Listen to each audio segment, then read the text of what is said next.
This episode is brought to you by CuriosityStream. Hey man, What's up? have you ever heard of Tulip Mania? Tulip Mania. Yeah. Yeah, that's my grandma's gardening group.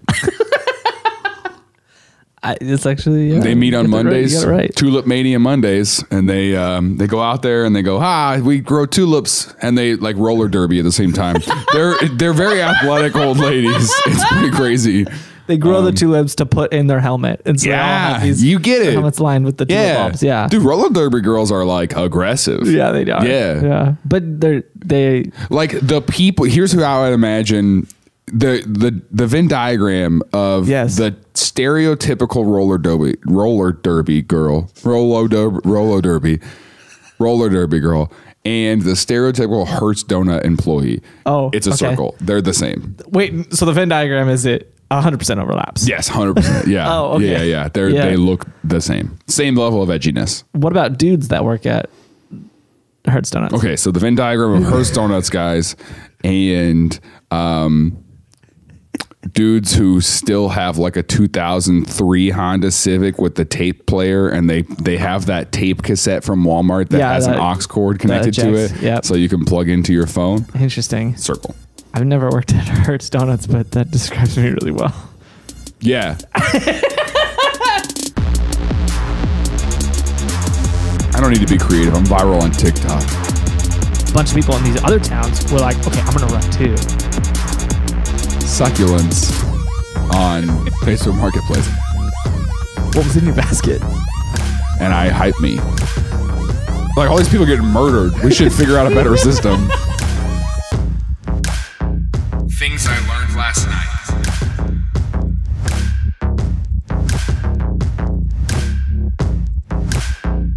TILLN it. Yeah. I didn't even mean to make a dig at your Honda Civic, but it's crazy to me that you can't open your passenger door or your driver door. Driver door, yeah. From the outside. I have to climb through. Which is great security for it, I guess. Yeah, you know? no one's going to be able to carjack your Honda Civic. They're going to go up and they're like, all right, I give up. Like, sorry, bro, you can't. It doesn't open. And you're there. You're there watching. Yeah, you're right there as they're carjacking. It's a cop chase. He jumps out and he comes over to my car. He's like, "Get out the car!" It's like, "Open." I'm like, "Sorry, this door doesn't open. You're gonna have to come around on the other side." But then, like, I can't get out. The guy comes over the other side. He leans over you to open the driver door. Opens it, and then he's like, "Okay, now get out." And I'm like, "Bro, like at this point, the cops are like, right there. It's over, man. It's over." You're trying to talk this guy down. Yeah, I'm like, it's over, bro. Man. Like it's. I mean, you tried. Hey, man. It's over. So anyway, Tulip Mania. Yeah, it was. Which my description was on point. So no. Okay. Tulip Mania is the first recorded financial bubble in history. Okay. It happened in the mid 1600s in the Netherlands. Wow. And it was with what you would expect, tulips. In the height of this bubble, the price of a tulip was equivalent to 10 years of a skilled craftsman's annual wage. And at that day, I mean, the skilled craftsman... His annual wage? Is that what I said? That is what came out. His annual rage. Yeah. Very angry. So I think what you're going to have to take us through is explain what a financial bubble is. Yes. You plan on doing that? Mm-hmm. Great. Yeah. So at the height of this, with a single tulip. It's fun that I'm wearing my Game Stonks shirt today. I know, this works out perfectly. Yeah. Where can I buy that? Shut up. I wasn't trying to do a merch plug, but since we're here, I'm just kidding. But at the height of this financial bubble, a single tulip could buy you not just a house, but every house on your street. A single tulip. A single tulip could buy every house on your street. Was there a short of tulips? I don't know if anybody shorted it. No, I mean, like, was there like a supply shortage? Sort of. So we'll paint the picture first. I guess it'd probably be good to discuss what a financial bubble is real quick. Yeah, because I mean, like, I know what you're talking about, but because like I get it for other people, but like if somebody didn't. Well, so the reason it's relevant is that it's essentially the same thing that was happening with the housing crisis and also this GameStop whole thing. Sort of, yeah, kind of. Yeah, so housing crisis is more accurate. So basically, a financial bubble is when the price of a certain thing or a collection of things inflates like a bubble beyond its actual intrinsic value. Yeah. And so speculation... It's like my booking rate.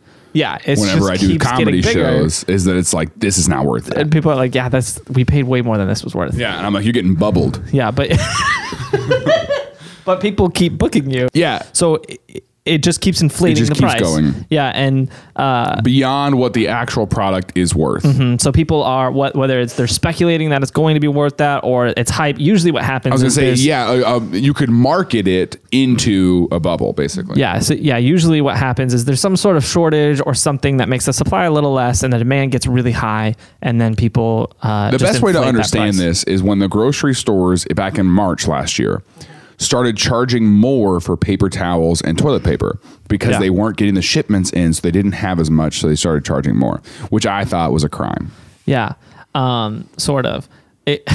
Except, I mean, I guess if you played that out long enough, maybe we could have gotten to a toilet paper bubble. Yeah, but I mean, that's how it starts, though. You end up paying $18 for a pack of toilet paper that usually costs $6, but because they don't have the volume that they usually do, now they're charging more because supply and demand, and that's how they've.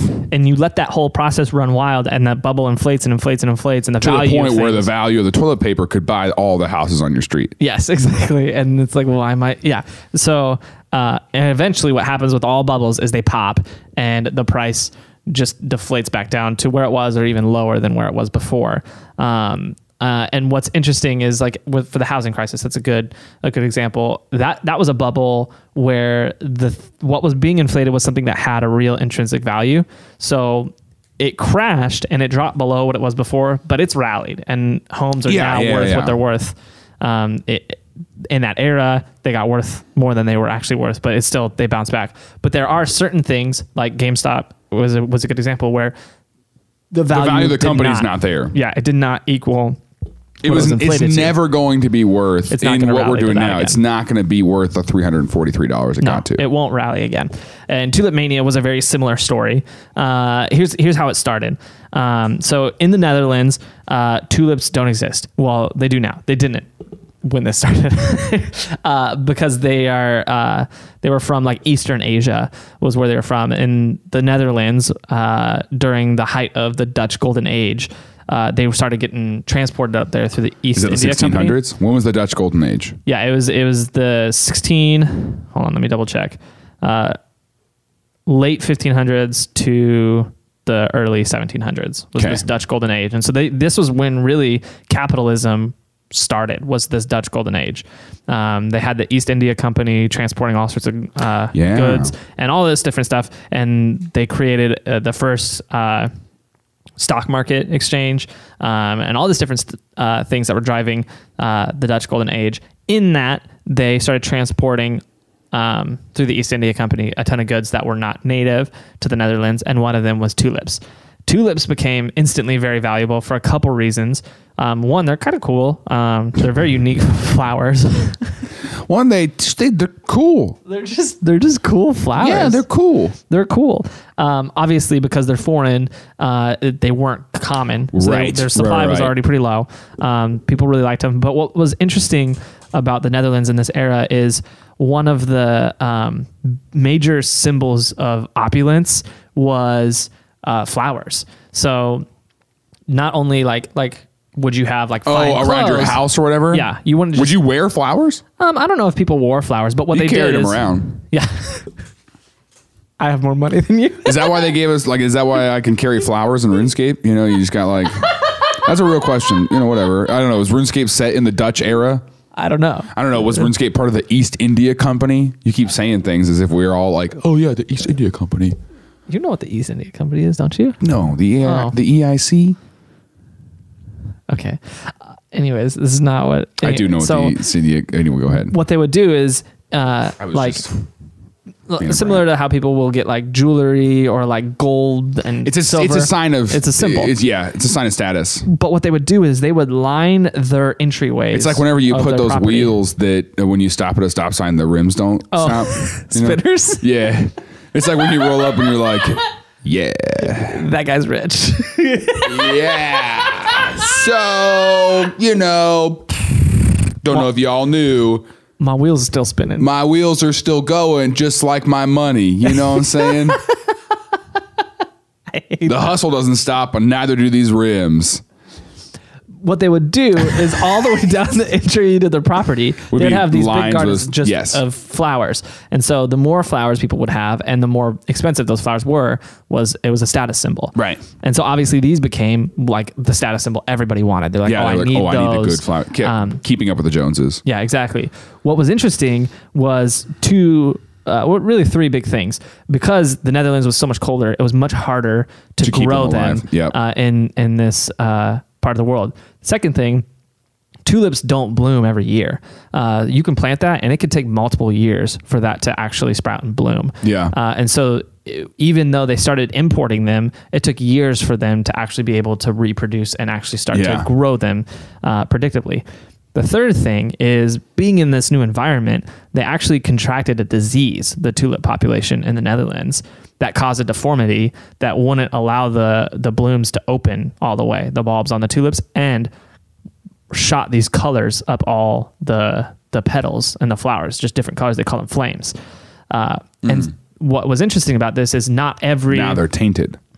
Sort of, but it made them a little bit more attractive because they had these different colors and they didn't open the same. And so now all of a sudden everybody wanted the diseased tulips. Yeah. But you couldn't get them. It was so unreliable. You never knew if you were going to plant some tulips, if they were going to end up with the disease or not.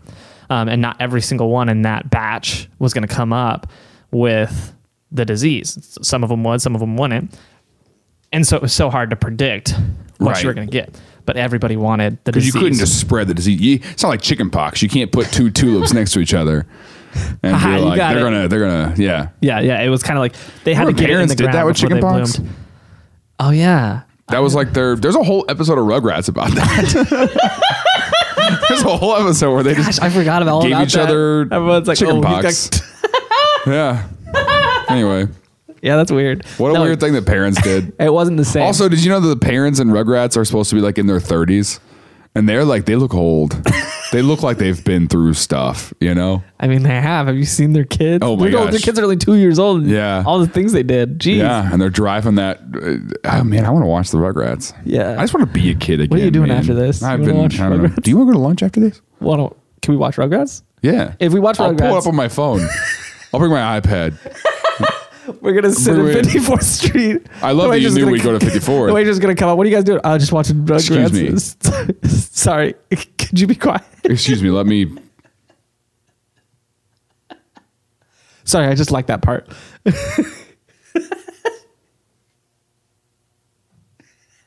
Okay, great. We'll take water. You're just sitting there with the waiter. You just got them figured out. Hold on.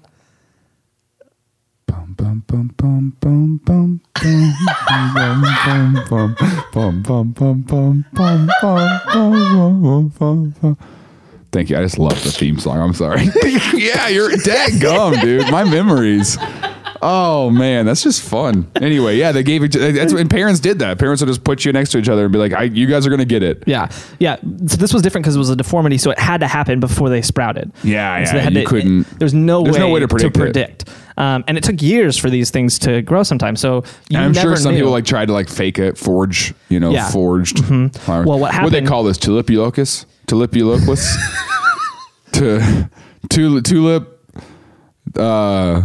We got 2 lips and 1 lips over here. We got what they call the disease. I don't know. Was there a name for it? I got a 1 lip. I got a 1 lip over here. I don't remember. I saw that somewhere. It's got a weird name. It's not something that sticks. I don't know. It doesn't matter. Okay. But yeah, so and there was one guy who was clever. So the healthy ones have a mitochondria of the cell, and then the Unhealthy ones have a mesothelioma of the cell. If you or a tulip has been diagnosed you with or your tulips. Mesothelioma tulips. Mesothelioma is so bad. Dude, I'm trying, man. It's 10 a.m. You showed up an hour late. I mean, what was I supposed to do, man? My creative juices are gone.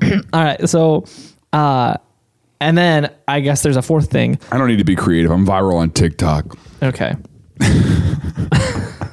There's a fourth thing. So we've got it's hard to grow. Yes. There's a disease. Yes. They grow really slowly. They grow slowly. That's right. Yeah. It takes a long time to aggregate them. And then the fourth thing is thing was so when this got brought in, it created this almost side gig economy where a lot of people were like, hey, these flowers are valuable to begin with. These flowers are more valuable than any flower in the market right off the bat. They weren't insanely valuable. Yeah, not like you're making millions off of it. But it's a side gig. But still. So a lot of people, they bought some seeds, they planted them, and were like, I'm going to sell these one day. Kind of like you're doing with your succulents. Succulents, like, very similar concept. My side business, Sucks to Suck, which is where I sell succulents on Facebook Marketplace. I buy them on Amazon. Yep. Yeah. So alternative title was Suck It Up. I like Sucks to Suck. That's better. Yeah, Sucks to Suck. So the fourth thing, this guy, one of those side hustle guys. Yeah, he entrepreneurs, if you will. He crossbred a couple of the different groups, like subgroups of tulips, and they got the disease. And so then it made it to where not only was it deformed with that disease, but it was a tulip that you couldn't get anywhere but from him. And he was smart. Interesting. He set up every tulip he sold came with a contract that said you cannot resell this, you cannot plant its seeds. You like it is yours and yours alone. If I find out you do, then what happens? Then he's coming. I'll murder you. Does it say that in the contract? I agree to be killed by this guy. I think that would be a solid contract agreement. No one's breaking that. No one's. Yeah. If I break the contract, enter negotiations. Like he's contractually obligated to murder me in cold blood. Like he is. It's in the writer. You know. That if I do this, he's allowed to stab me not more than 17 times. Like, you know? It's ridiculous. But not less than 3. Like between 3 and 17 times. Between 3 and 17. There's still some window depending on how mad he is. But yeah. Wow, he sent out he was just like, you can't replicate this. Yeah, so he monopolized. Basically, he patented it. Yeah, basically, actually. Yeah, so he patented this new version. I wonder when did patents become a thing? I don't know. Did those exist in the 1600s? I don't know, but we should do an episode on it and call it patent pending. Wow. Look at that. Patent pending. I couldn't get my mouth to say it. I was like, patent pending. Because if we see your podcast pop up, first of all, there's another things I learned last night, and I've messaged them and been like, you can't do that. 1790 was the first one. 1790. Wow. Okay. That was the first patent. Yeah. They were like, all these people getting murdered. We should figure out a better system. Hey, we want to take a second to thank this week's sponsor, CuriosityStream. Man, this is one of my favorite services. I actually am subscribed to this and I love it. For $3 a month, you can get access to thousands of documentaries. It's a documentary streaming service, just like Netflix. You go on there, all kinds of documentaries in science, technology, history, you name it, they got it. And it was even created by the dude who used to run Discovery Channel, Animal Planet, Science TV. So really reputable documentaries all throughout it. And it is awesome. Only $3 a month. You can't get a better deal for anything like this. Yeah. I watch it all the time. You can sign up at TILLN.com/curiositystream today. So this guy's tulips became the tulip everybody wanted because it was even more rare, even more like just unique. Yeah. So everybody's like, I need that tulip. So all the wealthy flocked to this guy. Were buying tulips from him. Because this was the first capitalistic society, a bunch of other people saw this. This is the first capitalistic society? Yeah. So a bunch of other people saw it. Yeah. Really? Yeah. Oh, did you mention that already? Because you just kind of casually dropped that. Yeah, I did at the beginning. The Dutch Golden Age invented capitalism. So the Netherlands invented this in this era. Interesting. They had the first stock market. They had the first real companies that existed that weren't owned by your empire. Can we talk about the economic systems during... like Jewish culture in the like Bible times, how that worked sometime? Yeah, that'd be interesting. I would enjoy for you to tell me about that. Okay.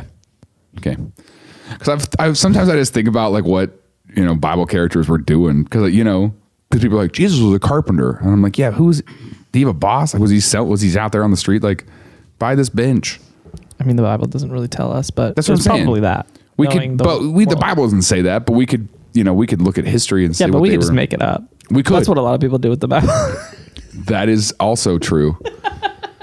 The Bible doesn't say it, but we could. Well, I'll tell you what he was doing. He was out on the street saying, "Buy this bench and vote Republican." That's what Jesus was doing. I just know that because God told me. Yeah. Anyway, I'm salty. Go ahead. So they were the first capitalistic society. They invented capitalism. That's crazy to me. And so they were used to the concept of investing. They had a stock exchange. Yeah. So a bunch of people saw this and said, "Oh, hey, I would like to expect that because you're going to get this much revenue, such a small supply, there's such a high demand. I suspect that the price of this is going to go up." So some investors started buying in at the end of 1636. It was the fall of 1636. A bunch of investors started buying in. The demand to buy into tulips became so much higher than the supply. What they did is they started creating the first futures contracts, which, if you don't know what a futures contract is basically like you actually have probably sold a futures contract in your life, and I'll explain it how. If you ever on Mother's Day gave your mom a bunch of IOUs, like I owe you breakfast in bed, I owe you one clean the dishes. I don't know, one clean the dishes.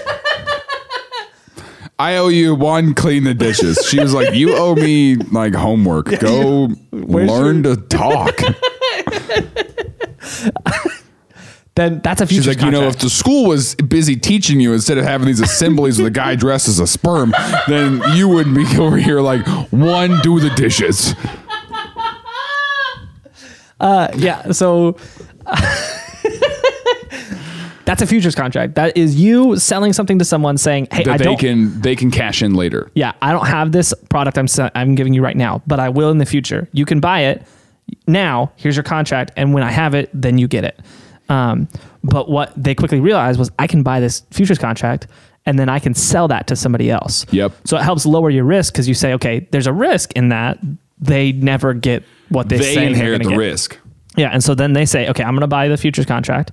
And I'm going to wait for the value of this to go up before they can give me the item. I'm going to give it to somebody else. And so this became just this frenzy of people buying something that didn't exist yet, expecting to be able to give it to somebody else for more than what they bought it for.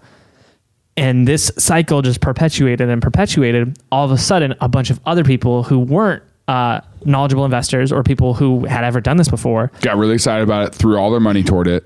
They were watching that people were... They're like, oh, you're making money on that. Yeah. They were buying stuff for way more than it was worth. So they started putting their money into it. And there's accounts of people selling off their homes. There was one account, someone sold 12 acres of land to buy a single tulip future. And then there's one list of like just... And eventually it gets to the price where no one buys it. Yeah. And then the last person is stuck with it. Yes. Yeah. And that's how the bubble pops, is it gets to the point where there's no more buyers. And then this is what I told you that DoorDash and Uber are doing. Yeah, pretty much. Yeah, I guess so. Because the people who are investing in the stock market for Uber, DoorDash, those companies that aren't profitable, it's really just going to end up who is the last investor when the company goes under. Because eventually they will. Accurate. Yeah, that is pretty accurate to what it is. So, but yeah, so here's a basket of goods that was sold to buy a single bulb of a single tulip.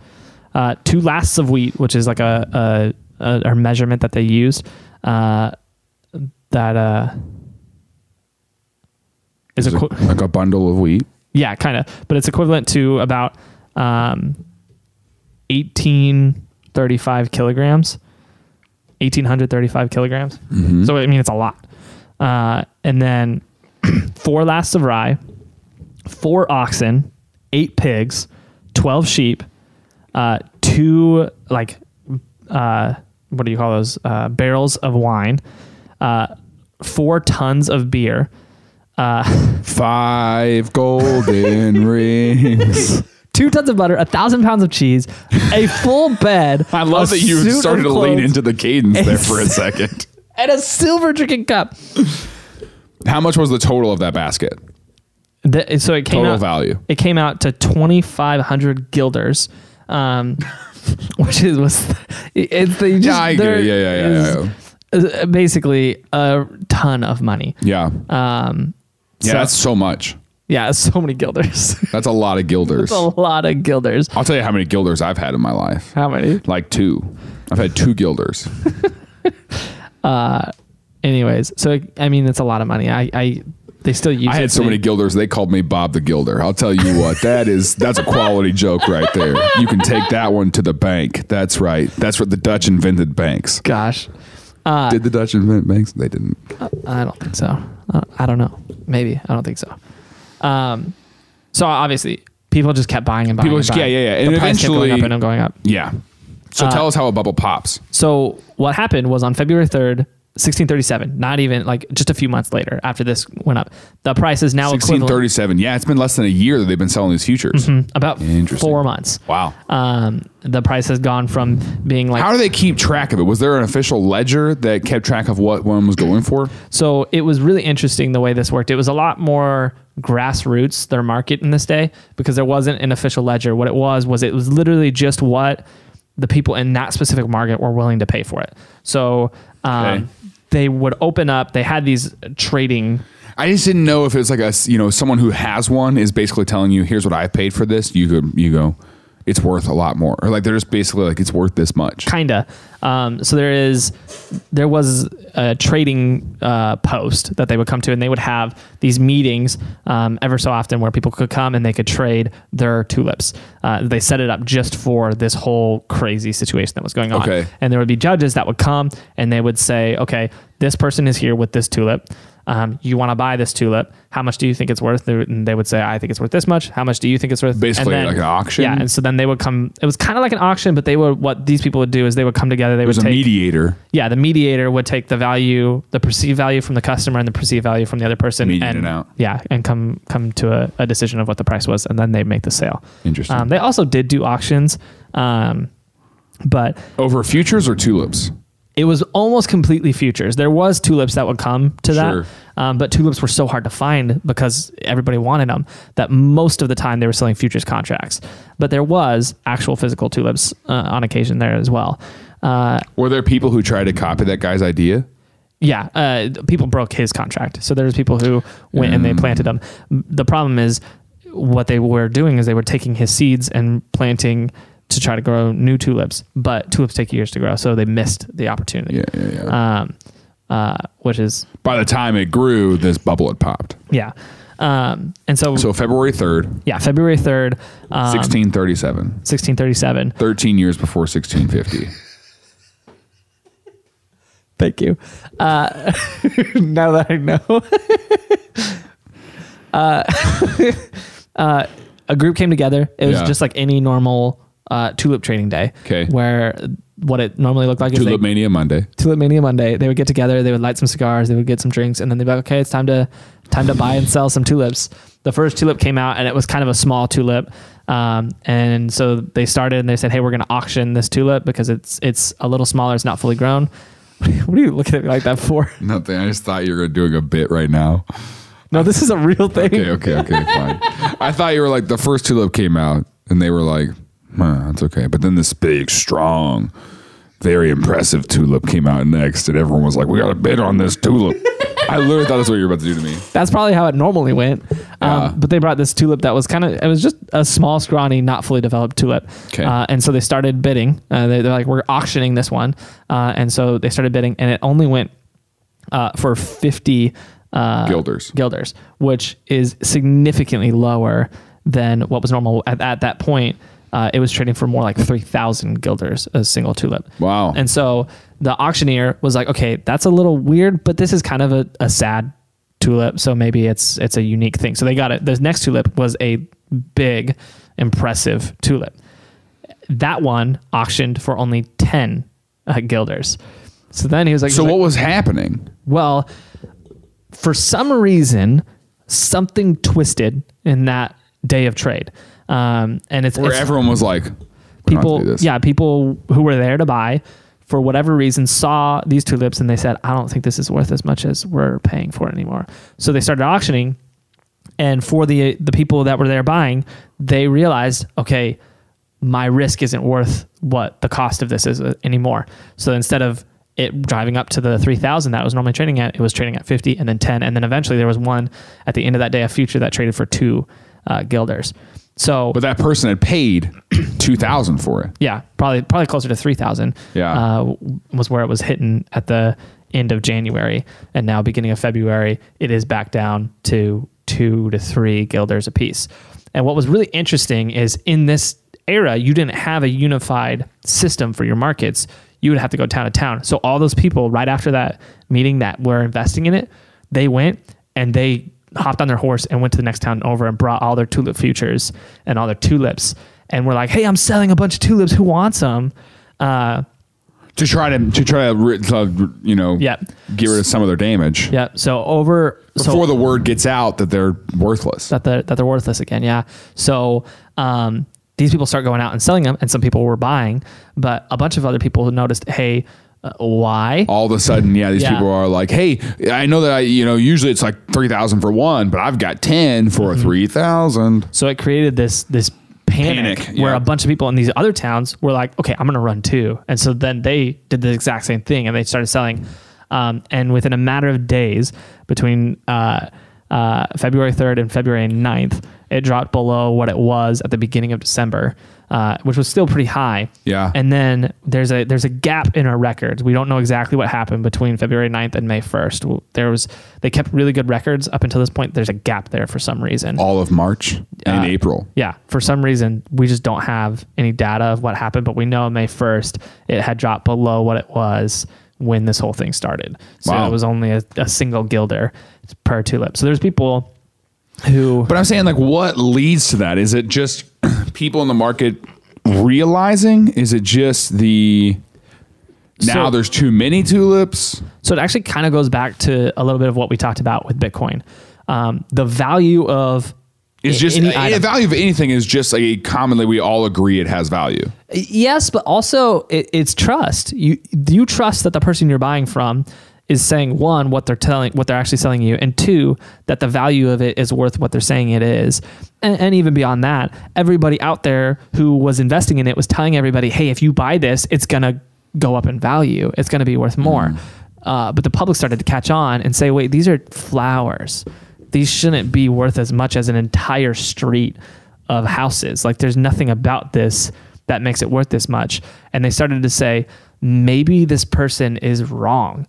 And this isn't going to keep going up in value. And so really that maybe it was that trust started to decay, and people started to say, I don't know if I actually can make back my investment on this. So people started saying, I don't think the risk is worth it. Yeah. And then what happens is people who start to come to that realization, they sell everything they have.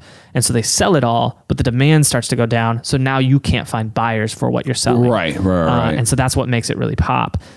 Because then you're just stuck shift with happens, and you're just stuck with all the tulips you bought that are now worth nothing. And so sounds like I gave up a whole basket for this. What was in your basket?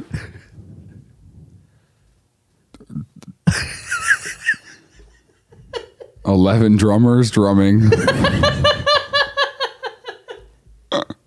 How'd you fit 11 drummers in your basket? What kind of basket is it's that? A big basket.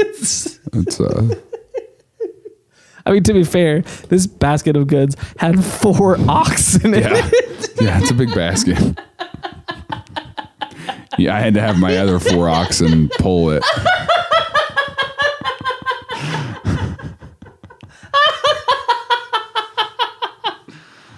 Oh boy. Oh my goodness. That's a big old basket. Yeah. So, and since this happened, it has been referenced time and time again. Pretty much anytime a bubble hits, everybody's like, "Oh my gosh, look back at Tulip Mania, the first recorded bubble." But a lot of questions have been asked, like, "Well, we saw what happened here. We understand how it happened, why it happened. Why does it still happen? Why does it keep happening? Yeah. Why does this? I mean, it happens all the time." Well, I think it's because people want to get rich quick scheme. Hey, thank you for checking out Things I Learned Last Night. If you cannot wait for next week's episode, you don't have to. It's available on Patreon right now. It's about the Voynich manuscript, a mysterious book that's hundreds and hundreds of years old. No one knows what it says. It's in this weird code language, and Tim teaches me all about it. So you can check that out on Patreon right now, TILLN.com/join. That is JOIN, TILLN.com/join. You can financially support our podcast, but you also get great benefits like the bonus episodes, Q&A stuff, merch discounts, and you get the episode a week early. So please go check that out. And now back to the episode. Yeah, that's definitely what inflates a bubble really quickly. Yeah, for sure. If you can see, like, and that's what I think happened with the whole GameStop thing was, if you can see, if I invest, $300 and then next week I'm going to get, $9,000 in return. Yeah. Then yeah, of course you want to do that. Yeah, of course you're like, yeah, I'm going to give that a shot. I think part of the problem is, you have so many people out there who, I'm sure it was happening during the Tulip Mania era, and even with GameStop as an example, so many people were saying, hey, go buy some GameStop because you're going to make a lot of money. Right. And that's what I'm saying. Yeah, there's a hype not around the product, but around the return from the product. And that was what was happening with the housing crisis, is people were saying, oh yeah, you can afford this. If you ask someone about Honda and Toyota, one of the first things they say is not about how great of a vehicle it is, but about how it holds its value. Yeah, true. It's pretty interesting. True. Yeah. And so it's this. They are great vehicles though. They have value because they work, but you know what I'm saying? Like that, the holding the value or the return on it is something that I think, especially now with the way technology has, you're paying for this phone and then next year there's a new, better phone. Yeah. So your phone doesn't hold its value. No. Yeah. Anything like that will never hold value.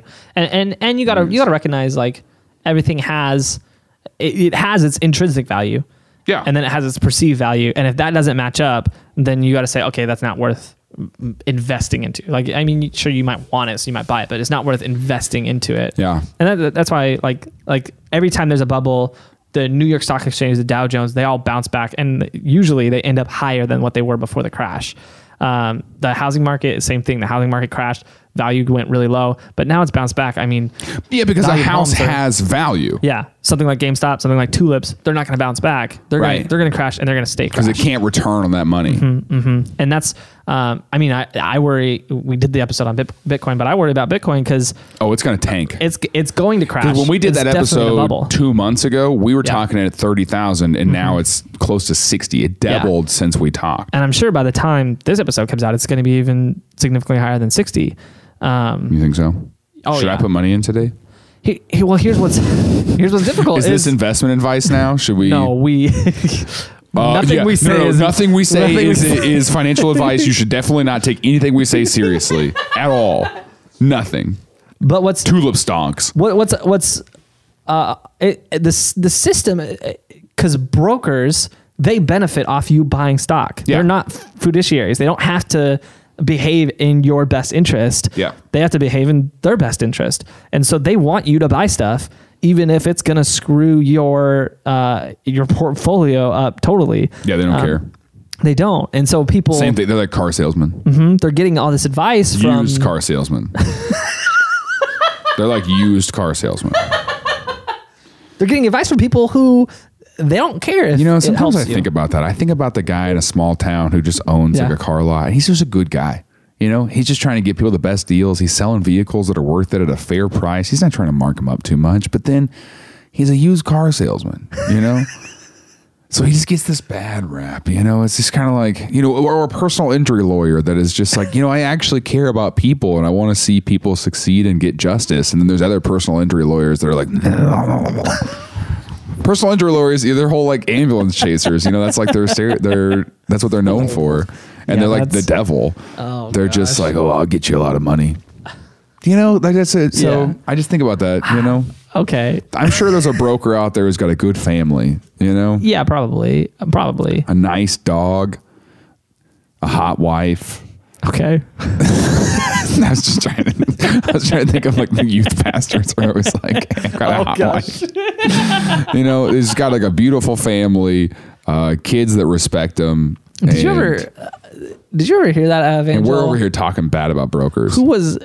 There was people at Evangel who used to say this all the time. They would talk about like going into ministry, and they'd be like, yeah, if you serve the Lord, he gives you a hot wife. Did you ever hear that? I heard that a lot. I heard that because you told that to me. I remember us being in the Chopsticks parking lot. I straight up thought about that maybe 2 weeks ago. That you were like, dude, God promises you a hot wife. God promises you're going to get a hot wife. Where did he promise that? I bought it, apparently. You straight up told me that. Yeah, and I don't understand where that came from. But a bunch of people at Evangel were saying that. Yeah, for sure. People at Evangel are just like, yeah, I mean, God will bring your wildest dreams true. It's all the tulips. Like, yeah, well, they did have tulips at Evangel. The main thing, you get fined if you pick them. The tulips have more rights than us. You told me that. I don't remember telling you. In the Chopsticks parking lot. I remember it. Man, apparently I bought into that lie then. You did. You were like, dude, it's biblical. God gives you a hot wife. Because I think you were going on the whole, like, God gives you the desires. So the whole, I think the way you tried to explain it to me was that you will find her attractive. Like, maybe she's not objectively, you know what I'm saying? Yeah, like, you were doing this whole, like. Maybe she's not hot, but you'll think she's hot. Yeah. You basically tried to Song of Salt. You tried to song. This is a good joke. You tried to Song of Shallow Hal this whole thing. You really did. I mean, I remember that. You know? Wow. Gosh, I can't. And that's why I've never settled. I can't believe.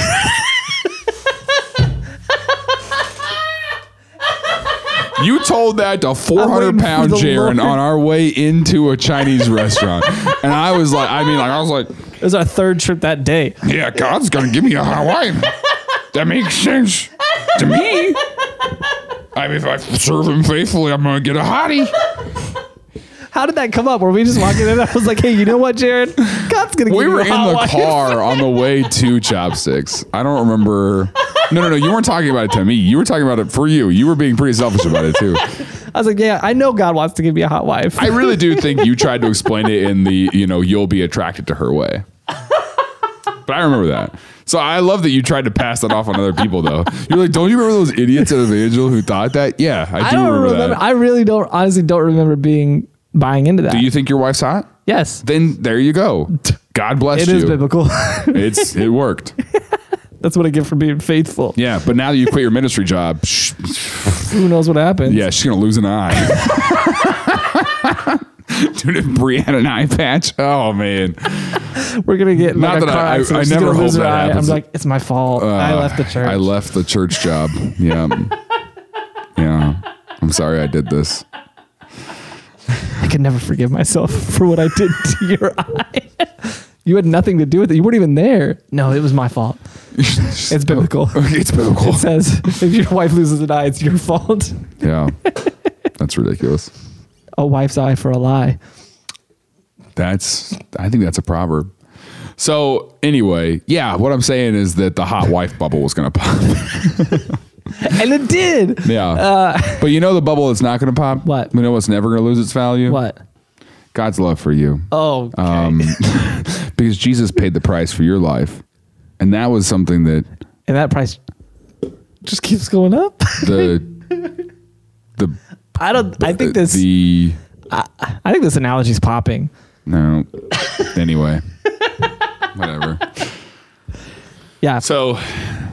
I don't remember where we were before all that. No, we were wrapping up. We were talking about Bitcoin and how those things are going to eventually pop. But the hype around hype investments. Yeah, that's the one thing I was really interested in talking about is I'm curious to watch. Bitcoin is an interesting one because it's definitely in a bubble. It's definitely going to crash because there's no value. Yeah, we're at this sort of singularity where if you look it up, it's almost 50-50 of people telling you buy Bitcoin right now and people telling you sell your Bitcoin right now.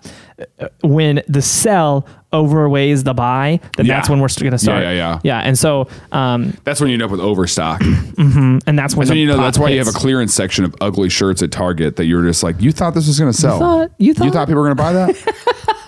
Straight up, I was at Target last night. I was like, this no one. You thought this would work. Yeah, they really did. They really, but to be fair, a lot of the stuff they put out, I go, that shouldn't work. And people wear them. It does.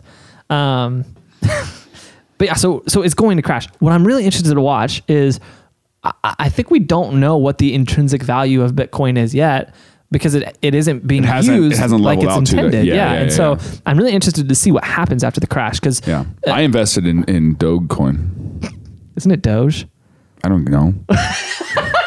I just put a lot of money down on that. That's how bubbles happen. Yeah. I don't know. I just know that I'm supposed to. I invested in Dogecoin. I invested in Dogecoin and and then I'm so excited to work with you. And then I just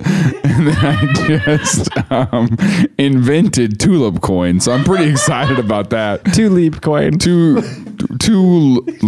Coin. That's the easiest thing to do is just.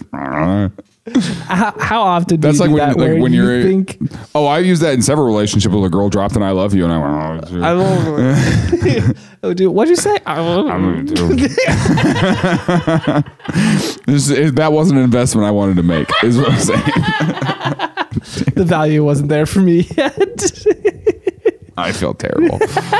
Oh man. But yeah, I'm interested to watch because we don't know the value, so I don't know where it's gonna if it's gonna bounce back. Same thing with this podcast. I mean, like there's people who don't know pay for Patreon and they're just like, I feel like I'm overpaying for this. Shush. No, you're not. It's gonna be worth it eventually. It's gonna be worth it eventually. I we got a PDF you can print that says it's going to be worth it. Yeah, you're gonna sign a contract that you're not gonna replicate our bodies. You can't steal our DNA. Anyway, this is terrible. We should get out of here. What I'm interested in is we talked about blockchain.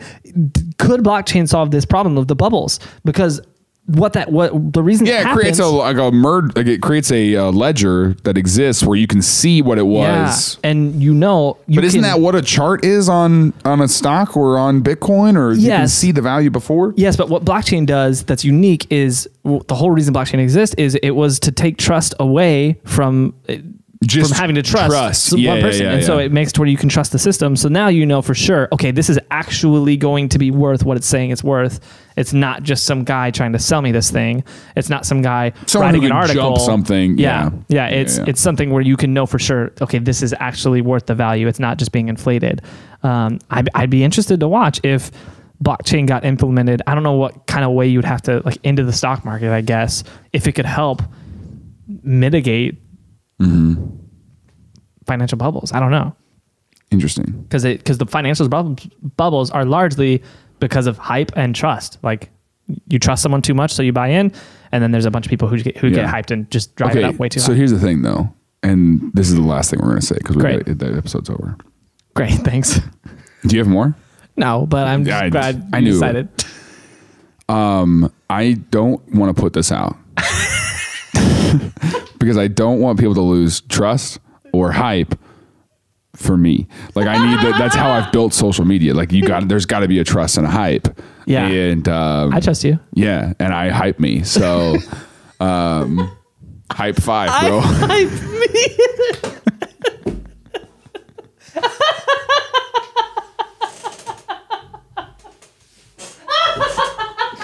Everybody's gotta have a hype man, and if you don't got one, it's on you. Yeah, my hype man carries a fiddle everywhere. Oh yeah, he does. It's showing up to these tulip auctions, and I'm like, you know what? I'm not paying that for a tulip. And then someone gets up, yes, you are, and then we fiddle off right there in front of everybody.